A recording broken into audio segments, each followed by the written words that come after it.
Hi to everybody. Hope you all are doing well. Thanks for subscribing to my channel and thanks for watching the videos. If you haven't subscribed yet, please subscribe to my channel and share it with your friends as well so that they will also gain some knowledge from these videos. As a part of language of chemistry, I am going to teach you today the topic of how to write the formula of a compound. How to write the chemical formula of a compound by following certain rules. That is by Crisscross method. How can you write? And before going to teach you this topic, you must be aware of the long ways of chemistry part 1 and part 2. What is element, what is compound, all those basics if you understand. How ions are formed, what are positive ions called as, what are negative ions called as, all these are mentioned in both part 1 and part 2 videos. Kindly go through it if you haven't seen that video. And after watching that, if you refer to this video, it will be very clear to you without any doubt. Then coming to, I have written some of the positive ions and negative ions here. If you want to take a screenshot of these positive ions and negative ions, just pause the video and take a screenshot of this. Right, I will tell you the names of these ions: hydrogen ion, lithium, sodium, potassium, rubidium, calcium, magnesium, silver, ammonium ion, phosphorium. Only these two are compound radicals. Remaining all are simple radicals. Okay, I think you are aware. If you see the video, part 2 video, you can aware what is simple, what is compound. These are the some of the examples. So many other ions are also there. For sample, I have written these. And coming to the negative radicals. Nitrate, nitrite. This is nitrate. This is nitrite. Okay, this is a compound radical because it contains nitrogen as well as oxygen. How many oxygens are present? 3 oxygens are present, right? 3 oxygens are present. So, if nitrate ion, if we take, it contains 3 oxygens. If we take nitrite ion, both will carry only monovalent charge. That means only one negative charge. But the number of oxygens will vary in nitrate and nitrite. Am I clear? This is bicarbonate ion. HCO3 minus is bicarbonate ion. It is also a compound radical because it contains hydrogen, carbon and oxygen. So it is also a compound radical. This is acetate ion. It is also compound radical. This is formate ion because HCOOH is formic acid. HCO minus is formate ion. This is carbonate ion. This is bicarbonate ion. HCO3 minus is bicarbonate ion and CO3 minus 2 is carbonate ion. It is also compound radical.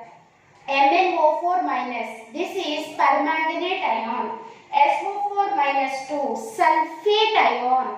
SO3 minus 2 sulfite ion. Sulfate, sulfite, nitrate, nitrite.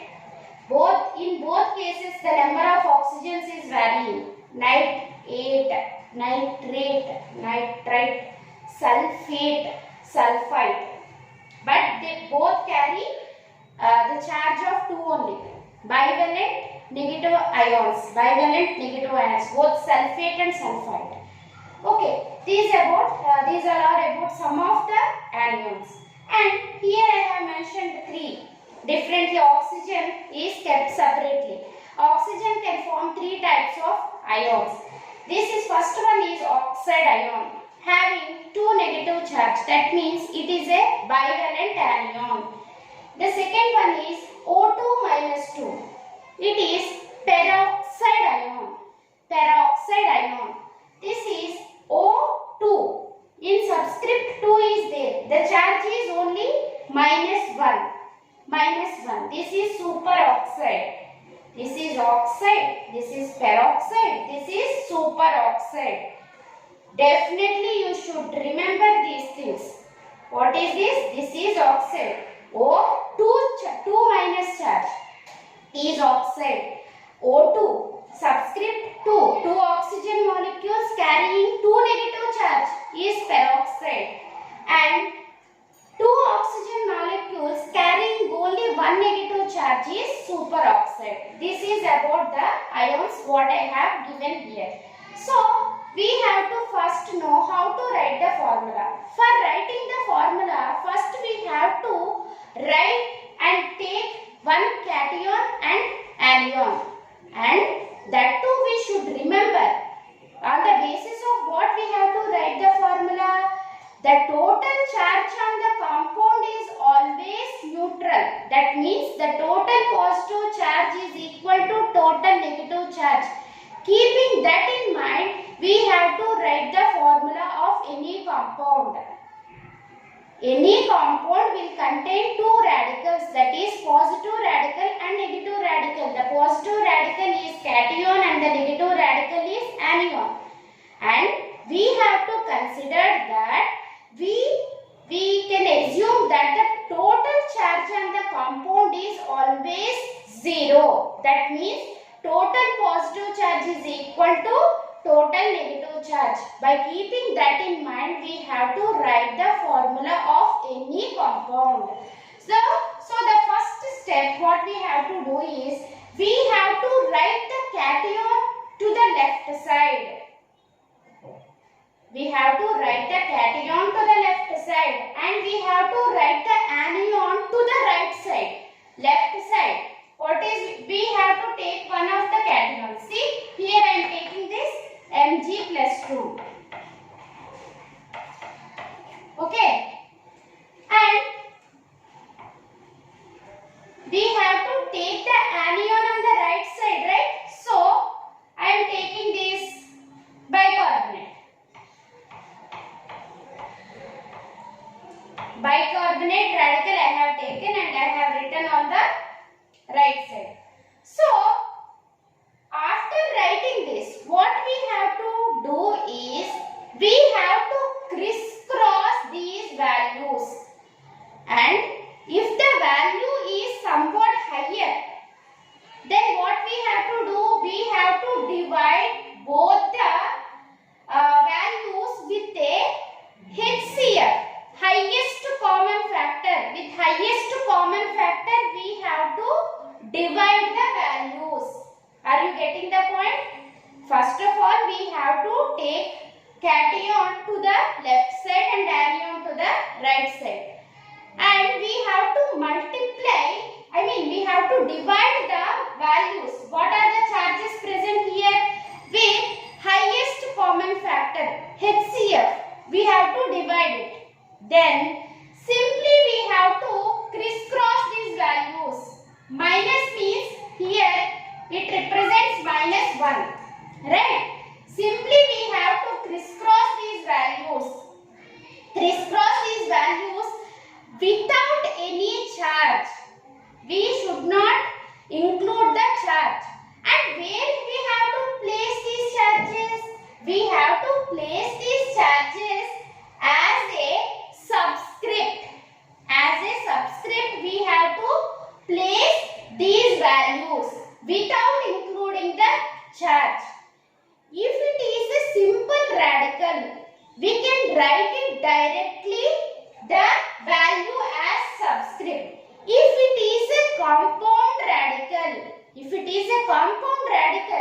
we have to keep the compound radical in brackets, and after the bracket we have to write the value as subscript. All the points I have mentioned here, just listen carefully. And what is the first point I told you? We have to write cation to the left side and anion to the right side. And we have to multiply the value, whatever it may be, with HCF. Highest common factor we have to, not multiply, we have to divide it. Okay. Then we have to crisscross those values. Crisscross means if value is here, we have to keep it here. If the value is here, we have to keep it here. And where we have to place? We have to place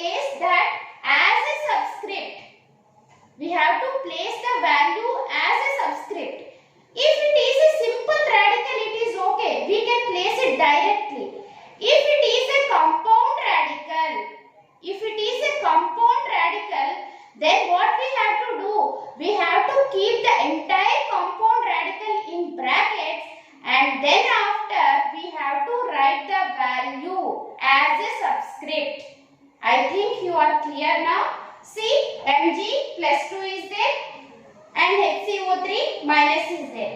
So what I am doing, this is crisscross method. Already I have written cation to the left side and anion to the right side. What I have to do, just I have to interchange these values and I have to place these values as a subscript. But no need to mention the charges. Right? No need to mention the charges. If it is a simple radical, it is okay. We can place the value as it is. See here, HCO3. It has to be here, right? And this value has to be here. Okay. But what I said, as it is a compound radical, we have to place the entire compound radical in bracket. Then after the bracket, we have to write the value as subscript. We have to write the value as subscript. See here, Mg, H, CO3 taken twice.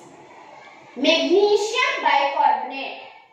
Bicarbonate ion. So what is the name of this? Magnesium, you know. Bicarbonate. Magnesium bicarbonate. If you know radicals, you can write the formula of the compound. That is the advantage. So, first of all, you have to know all the radicals. Then only you can easily write the formula of a compound by Crisscross method. Always remember, on the basis of what we are giving the formula of a compound, considering the total charge on the compound as 0. That means the total positive charge is equal to total negative charge. The compound should be neutral. On the basis of that criteria, we are writing the formulae of different compounds. So, first step what you have to do is, you have to write the cation to the left side, anion to the right side. If the values are there, they have to be divided by a HCF. I mean highest common factor. Here there is no problem. I will show you another example. Ca plus 2 calcium I have taken. SO4 sulfate ion I have taken. Okay. Both 2 is there. What is the common factor? 2. Divide both with 2. Then what it become? 1. It will become, right? Are you getting? Dividing with common highest factor, highest common, HCF, highest common factor. Then 1 you will get. Just crisscross. Placing the charge to this subscript and placing this charge to this subscript. Subscript means this position. Subscript means right hand lower position is subscript. Okay. In doing that, there is no need of mentioning the charge. There is no need to mention the charge. Okay. And one more point. If it is single, I mean value is 1, no problem. If the value is more than 1, like 2 if there, in this case. And some compound radical is there. Compound radical means it contains more number of atoms in its ion. So, in those cases, we have to keep the entire compound radical in the bracket, and after the bracket, we have to write the value as subscript. This is how we have to write the formula of any compound. First of all, you have to know what is radical, what is simple radical, what is compound radical, and what are the names of the ions. Then, not only writing the formula, you can name the compound. You can easily tell the name of it. See here, what is this? Calcium. SO4 minus 2. What I told you? Sulfate ion. So, what is the name of this? Calcium sulfate. Calcium sulfate. Okay, am I clear? I will explain with another example.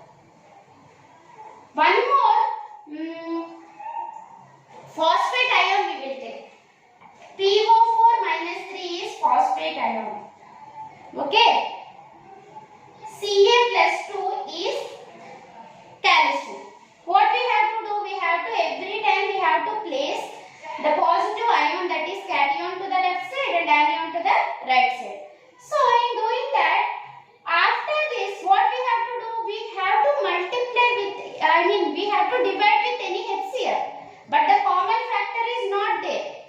So we cannot divide that. So directly we have to keep the values. That's it. Directly we can keep the values, but no need to mention the charges. And where we have to keep those values? As a subscript we have to write. And one more point, if it is a simple radical, it is okay. If it is a compound radical, again what we have to do? We have to keep the compound radical in bracket, and after the bracket we have to write the number as subscript. So what is the formula? It will become Ca. Here 3 is there now. So I have written 3 here. And PO4. And this 2 will come to here. But PO4 is not a simple radical. PO4 is a compound radical. So I kept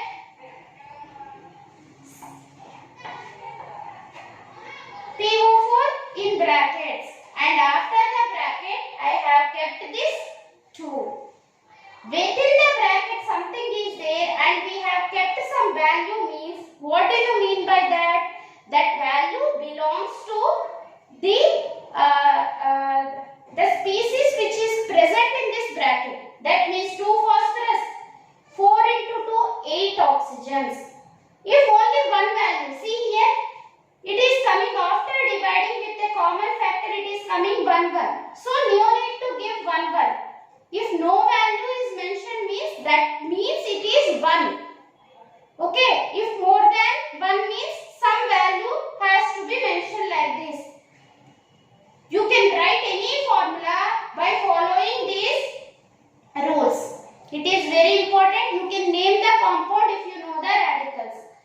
And one more thing, yesterday we have, not in previous video we have discussed iron, right? Iron exhibits variable valency. Like that, some of the other elements like tin +2 +4, lead +2 +4, arsenic and antimony exhibit +3 and +5 variable valency. Just for information I am telling. This is all for today. Hope you have understood. If you haven't understood anything, repeat the video. Even if you are not able to understand any point, you can ask me by typing in the comment box. Okay? Hope you like the video. If you like the video, please click on the like button. And if you are not subscribed yet, please subscribe to my channel and ask your friends to listen to the classes and gain some knowledge out of this video. Thank you for today. Hope you have enjoyed. Bye bye.